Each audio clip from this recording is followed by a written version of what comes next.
Vamos a dar la palabra al doctor Joaquín Alberto Nieva García, secretario canciller del Obispado de Córdoba, que nos va a hablar sobre San Juan de Ávila en el Archivo Diocesano de Córdoba. El doctor Nieva García es un joven sacerdote ordenado por el beato Juan Pablo II en Sevilla en el año 1993. En la actualidad es canciller secretario general del Obispado, juez de los tribunales eclesiásticos interdiocesanos de Sevilla, canónigo doctoral de la Santa Iglesia Catedral, profesor del Estudio Teológico del Seminario de San Pelagio de Córdoba y párroco de San Francisco y San Eulogio de Córdoba. A pesar de tantos trabajos, además tiene unos excelentes libros, entre los que cabe destacar dos títulos. El primero, Conocimiento u opinión acerca de la nulidad del propio matrimonio y consentimiento matrimonial, publicado en la Città de Vaticano 2008. Y el segundo, La normativa catequética de la pastoral de la Iglesia particular, publicado en Córdoba en el 2009. Asimismo, es autor colaborador del Diccionario General de Derecho Canónico, publicado en el año 2012. Sin más, tiene la palabra el profesor Nieva. En primer lugar, agradezco al señor obispo la confianza mostrada en mí para llevar a cabo esta ponencia, así como al comité organizador. Doy las gracias al director técnico del archivo, don Juan Luis Arjona, que ha colaborado conmigo también en la preparación de todos esos títulos. En este contexto, quizás el más importante es el de párroco de San Francisco, porque allí fue enterrada la venerable Sancha Carrillo. Entonces soy custodio de esta gran discípula destinataria de la audifilia de San Juan de Ávila. Bueno, como canciller, pues tengo también una responsabilidad con relación al archivo del que ahora les voy a hablar.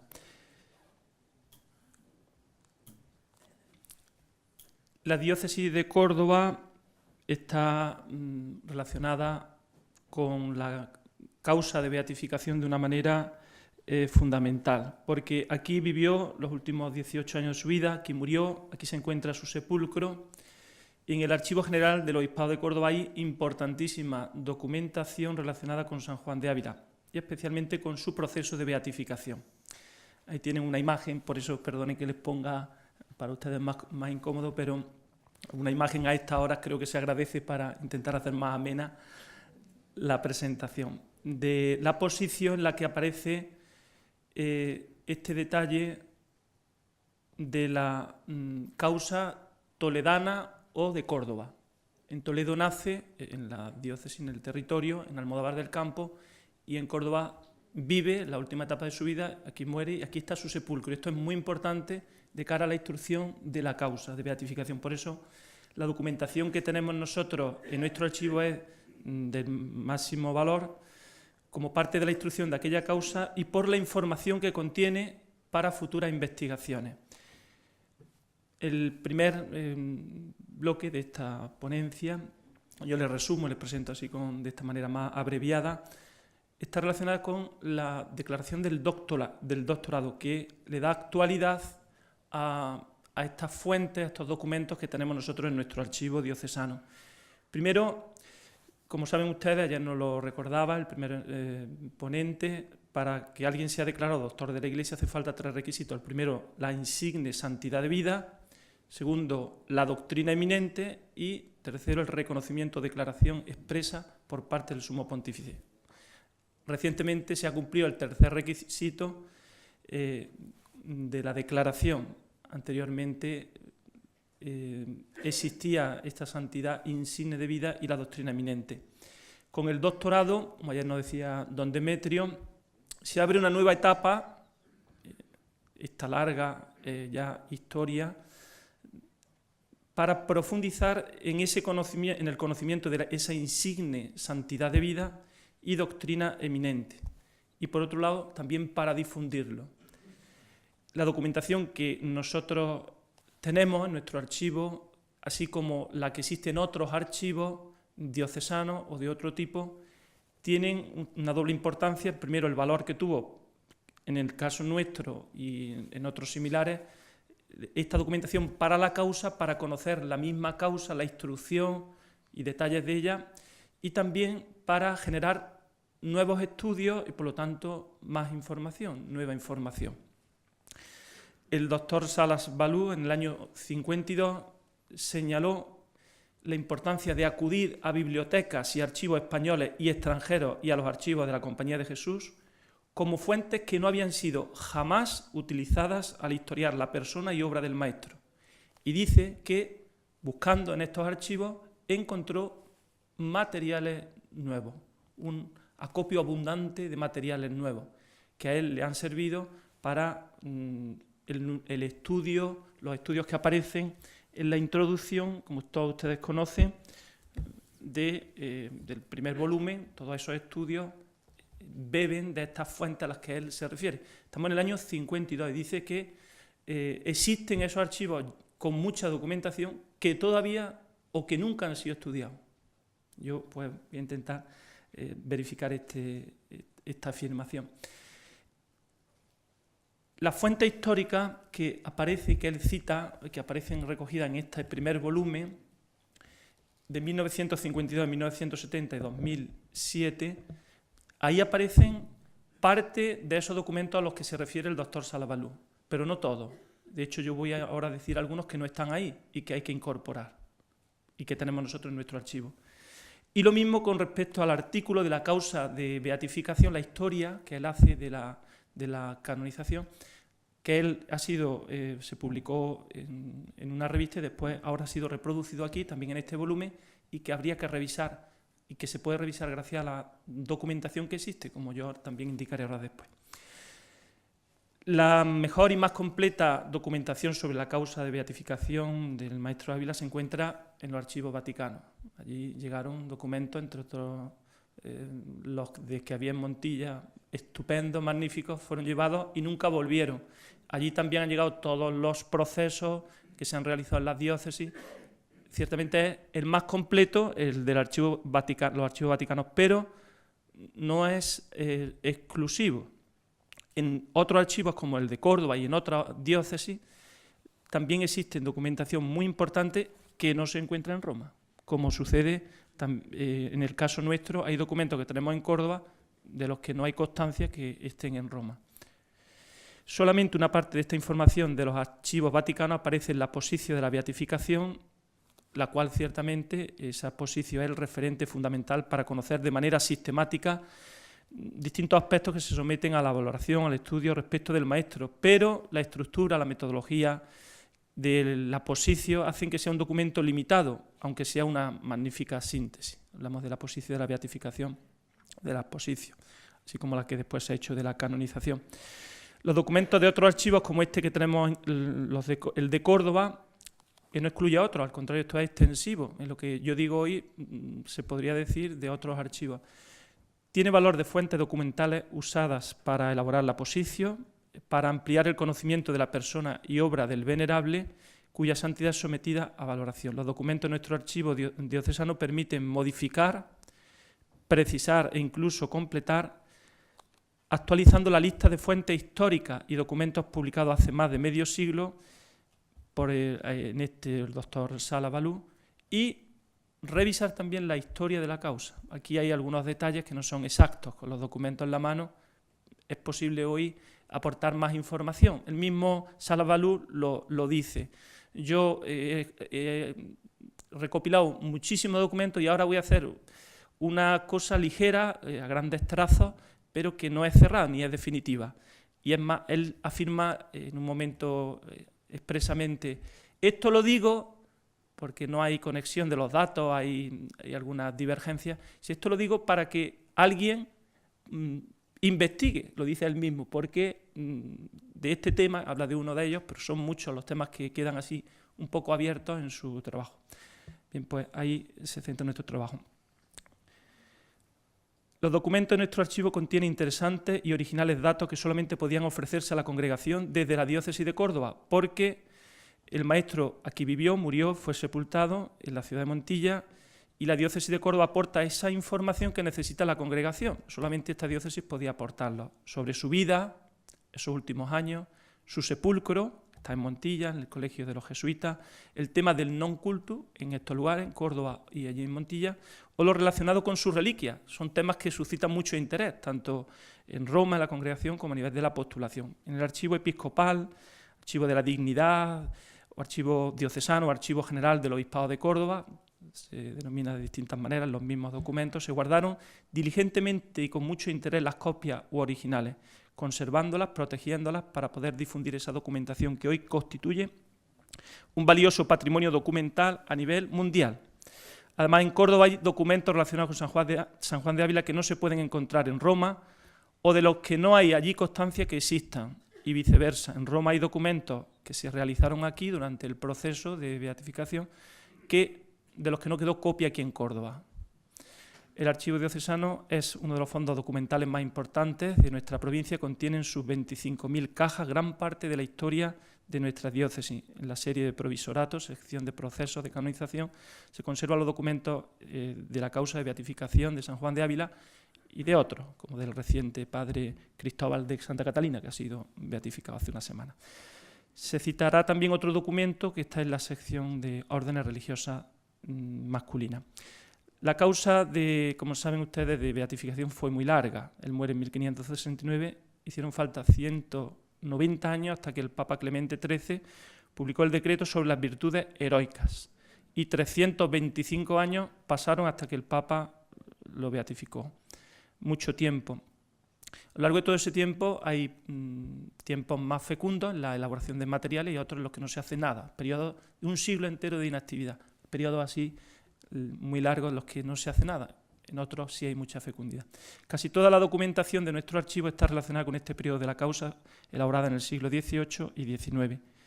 Casi toda, no toda, pero casi toda para la causa de beatificación.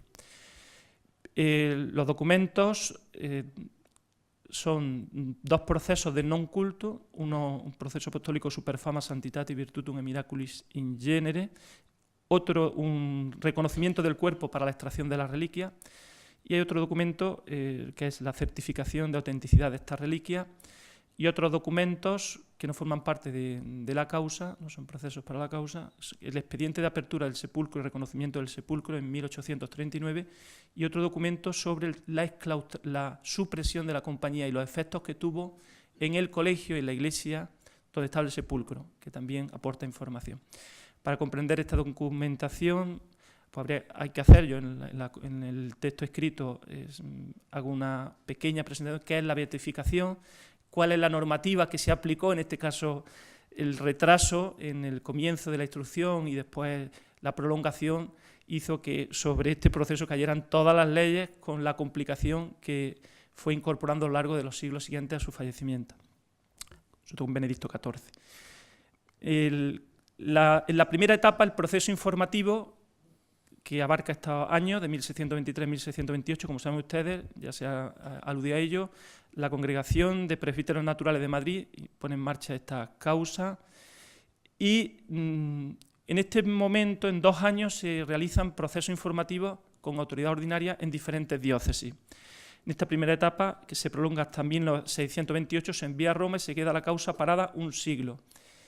En la segunda etapa, en 1731 hasta 1862, el cardenal Diego de Astorga ya se retoma la causa de beatificación y designa en 1731 a los miembros de la Congregación de Presbíteros Naturales para que prosigan las diligencias iniciadas un siglo antes. Lo primero que hay que buscar es el proceso que se mandó a Roma, porque cuando se retoma, resulta que en Roma no hay constancia de los documentos que se enviaron un siglo antes, entonces hay que buscar el proceso que quedó en Madrid. Ahora se hace una copia y con relación a la parte de Córdoba y Montilla se pide a la diócesis de Córdoba que se remita los documentos originales, que no estaban en Madrid, sino que se habían quedado aquí en Córdoba. Se hace la búsqueda y fue negativa. No hubo constancia, no hay constancia al día de hoy del proceso informativo correspondiente a Córdoba. En 1731 se entrega la copia del proceso informativo en Roma. Bueno, pues ese documento, para que vean la actualidad del tema que estamos tratando, que yo estoy presentando, que tiene mucha actualidad, esas fuentes, esos documentos, ha sido editado, aquí lo tienen, por la BAC en el 2004. Y no sé si han tenido oportunidad de verlo, es muy interesante, además de que fue muy importante, porque la posición en gran parte se va a apoyar y se va a fundamentar en lo que aquí está recogido. Pues un tercio, 320 páginas, un total de unas 920, corresponden a Córdoba y Montilla. 300 a Montilla y unas 20 a Córdoba. ¿Por qué? Pues porque aquí había muchísimos testigos que pudieron declarar, estamos en los años 20 del siglo XVII, muchos testigos de los que declaran son testigos contemporáneos. Han convivido con San Juan de Ávila Montilla, hay algunos mayores de 80 años, otros mayores de 70 años han asistido a su entierro y hablan de visu. Son testigos muy importantes, porque son testimonios con bastante fuerza probatoria, pues son testigos de visu, hablan de lo que han visto. Otros son de auditu, pero los que incluso son de auditu ocupan cargos no han conocido, pero o son sacerdotes o autoridades civiles que declaran. Hoy podemos acceder a la riqueza del contenido, que es inmensa, pues gracias a esta publicación. Yo coincidí con el autor de este libro en el Archivo Secreto Vaticano cuando yo hacía el doctorado, y el hermano de San Juan de Dios, él estaba entusiasmado porque conforme iba transcribiendo el documento original, en esos años que yo estuve investigando en el Archivo Secreto Vaticano, conforme iba descubriendo cosas de Montilla o de Córdoba, venía y me las contaba, o sea, me entretenía y me sacaba un poco del aburrimiento, porque lo que yo estudiaba era un poco más aburrido que lo que él estaba. Y continuamente pues, me estaba contando anécdotas, refiriéndome lo que había pasado en Montilla, fíjate lo que le pasó. Y bueno, yo recojo algunos textos que son realmente preciosos y riquísimos para conocer a San Juan de Ávila. San Juan de Ávila. Y esto, pues gracias a Dios, ahora está al alcance de los investigadores y de todo el público en general. En 1732, en esta etapa, se concedió la facultad de examinar los escritos del padre Ávila y fueron aprobados en agosto de ese mismo año. Durante el verano se hace de 1732 un proceso super non culto que termina en septiembre y fue remitido a Roma. Queda constancia en las fuentes que se citan en Salabaluz, pero no en Córdoba. No hay copia de ese proceso aquí en Córdoba. En 1739 se solicitan los... Hay una duda en la instrucción de la causa sobre si en Roma tienen ya todos los documentos del maestro, y hay una duda, y no tienen conciencia de que sea así, y por lo tanto se piden a diversas diócesis españolas obras que se atribuyen al maestro.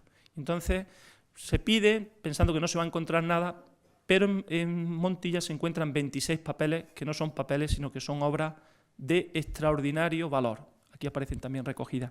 Esas se entregaron con un acta en la que se supone que iban a ser devueltas y nunca volvieron. Perdió Montilla, pues, y la diócesis de Córdoba, un material muy bueno. Bien, documentos que se generan en esta época y que están actualmente en el archivo nuestro. El proceso de non culto de 1746 son unas diligencias rápidas que se hacen describiendo el sepulcro y la casa donde vivió el maestro Juan de Ávila. Ahí tienen el título. Un cuaderno, se trata de un cuaderno con portada completo, cosido, 8 folios que se encuentran en buen estado de conservación. No sé si lo pueden ver, queda un poco clara la imagen, he puesto una imagen para que vean que esto es real y existe, no es virtual, sino que existe el documento con toda su riqueza. El segundo documento, el proceso de non culto, también elaborado unos meses después, seguramente para completar el primero, y este es más completo. Ahí tienen el título. Se trata de un cuaderno completo, un cosido con 47 folios, mucho más extenso, en buen estado de conservación, escrito en lengua castellana humanista. Se concluye el 10 de septiembre, se hace el cotejo y se manda a poner en el archivo de la Dignidad y que se entregue dicha copia cerrada y sellada al procurador para llevarlo a Roma. En las fuentes históricas de la obra, por ejemplo, de aquí de la BAC, no se cita ninguno de estos dos documentos, que son importantes porque forman parte de la causa de beatificación. Bien, ahí tienen este proceso, la portada de este documento, muy importante porque aporta información sobre cómo estaba la casa, cómo estaba el sepulcro, la iglesia, declaran unos testigos y muy importante lo que se dice, aunque sea ya un siglo y medio después, pero la información que aporta es clave para conocer el ambiente que había en torno a ese sepulcro, la fama de santidad. Tercer documento, el proceso sobre la fama de santidad, de las virtudes y de los milagros en general. Se pide, la Congregación de Ritos pide en 1747 que se realice este proceso. Después se tiene que prorrogar un año el tiempo que se concede, no se comienza hasta meses después. Es una unidad documental compuesta, configurada a modo de proceso, contiene documentos de distintos productores, parte de los que vienen, las mismas letras que vienen de Roma, y fechas también con portada completo, cosido con 140 folios, este es mucho más grande, escrito en lengua castellano humanista y en latín, en buen estado de conservación, escrito entre marzo y octubre de 1748. Contiene estas declaraciones de testigos, fue remitido a una copia, el original lo tenemos aquí, a la congregación, y el 2 de mayo fue aprobado este proceso. De este original quedó copia en el archivo episcopal. Pone, lo lleve y meta en el archivo de la dignidad episcopal según y como se ha practicado con otros ad perpetuam rei memoria. Quiere decir que esto no es el primer caso, sino que hay constancia, al terminar este documento, de que otros ya han sido archivados, han sido aquí guardados, y que antes ya he citado que se conserva. Ahí tienen la portada de este documento, que es muy importante, por esas declaraciones que contiene. No queda tiempo, pero ahí se refiere pues lo que antes decía el profesor don Juan Aranda, las declaraciones de los testigos que hablan de la fama de santidad.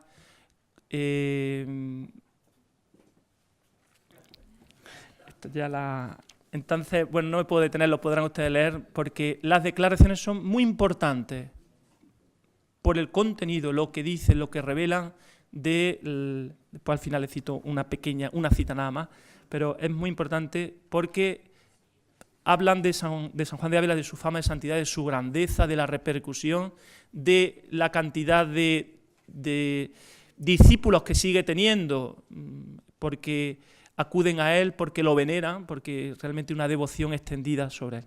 La tercera etapa, la que en Almodóvar del Campo se hace cargo de la causa y la orden trinitaria, se pide que se haga, ya en vísperas, no cuento la historia, no tengo tiempo, se pide que se haga una apertura, el reconocimiento del sepulcro, una apertura del sepulcro y la extracción de reliquias para la beatificación. Esto se pide unos meses antes de la beatificación, se lleva a cabo y, bueno, pues es importante para saber cómo estaba en ese año, pero este documento, que es importante, además que se encuentra en Roma, la copia, la extracción de las reliquias, nos dice que se sacan 3 cajas, una va para Roma, otra se entrega al obispo de Ciudad Real y otra al obispo de Córdoba. Es muy importante para autentificar las reliquias que actualmente existen, porque aquí se nos dan los detalles de qué reliquias se sacan, cuáles se llevan a Roma, cuáles se quedan, ¿no? Ahí tienen este expediente, la copia. Hay un quinto documento que es el certificado del obispo de la autenticidad de estas reliquias, que completa el anterior. Otro documento que se titula así, con motivo de la supresión de la compañía, el destino de los bienes del colegio, de la iglesia, de la compañía, de las temporalidades. Y ahí pues se habla del sepulcro, se habla de, bueno, tiene varios inventarios, 2 inventarios, y en ellos se alude, ahí le he puesto el sitio, se habla del Cristo de la Yedra, que habló a San Juan de Ávila, y bueno, de otro, del mismo sepulcro. Y es importante porque este documento, en ese momento, porque cuando se produce la supresión de la compañía, los paisanos de Almodóvar del Campo, viendo que los bienes de esa iglesia van a ser repartidos, ellos piden el cuerpo piden el cuerpo a Carlos III de San Juan de Ávila y le dice que no, menos mal, menos mal, se llevaron todo, imágenes, bueno, todo, ornamentos, pero Menos mal que no les dio el cuerpo y lo seguimos manteniendo nosotros. Bien, hay otro documento muy importante, este de 1839. El obispo de entonces, don José Bonel y Orbe, empieza la visita pastoral por Montilla porque allí está San Juan de Ávila y él se considera un gran devoto, un gran admirador de San Juan de Ávila, y hace una apertura, a instancias de él, del sepulcro. Se hace un reconocimiento por parte de 2 médicos del cuerpo y se levanta un acta detallada. Es el primer informe oficial y científico que tenemos de los restos. Además del sepulcro se cuentan muchas cosas mientras se va abriendo, el obispo va hablando. Es muy interesante este expediente y su contenido. Sobre todo, de este no hay constancia en Roma tampoco, y es muy importante este documento porque anteriormente se había trasladado desde el lugar originario al segundo sepulcro, donde se encontraba este famoso de jaspe, pero no se sabía exactamente cómo estaba el cuerpo. Aquí se explica pues cómo había sido troceado, porque habían hecho un sepulcro más pequeño que el primero y como no cabía le quitaron la cabeza y los pies y tuvieron que meterlo allí. Bueno, se cuenta esto con muchos detalles, un poco lastimoso, pero bueno. Para nosotros nos interesa es la información, porque habla de que no está del todo incorrupto y por lo tanto a las reliquias que tenemos actualmente en nuestro relicario itinerante, que procedería del corazón, efectivamente atestiguan los médicos que en la zona torácica hay restos de vísceras, lo cual vendría, con un documento científico, a avalar que las reliquias que nosotros ahora mismo estamos ofreciendo al resto del mundo son realmente reliquias del corazón. Bien, hay 2 copias de este documento que mandó el obispo que se entregara, una al Ayuntamiento de Montilla y otra al vicario y a los curas de Montilla, pero que nunca se llegaron a entregar. Entonces están en nuestro archivo, tenemos el original y las 2 copias. Un siglo después los buscarán, porque como lo ponía en el acta que se introdujo dentro del cuerpo, después de la apertura, buscarán en el Ayuntamiento de Montilla y dirán, aquí no sabemos nada de ese, no aparece ese documento, no sabemos cómo nunca llegó a entregarse a sus destinatarios. Bueno, pues ahí tienen la portada, es un documento, repito, muy importante, está muy bien hecho, describe el sepulcro muy bien. Bien, pues las conclusiones, termino. La investigación llevada a cabo en este archivo diocesano, Archivo General del Obispado de Córdoba, sobre la documentación relacionada con San Juan de Ávila permite un importante avance en la clarificación de la documentación existente. Porque hasta ahora se hablaba de lo que hay aquí en Córdoba, se hacía referencia a él, se cita incluso por parte del doctor Salabalú, pero no estaba eso contrastado, porque no hay coincidencia, hay divergencia. Bien, pues con estos datos se puede clarificar.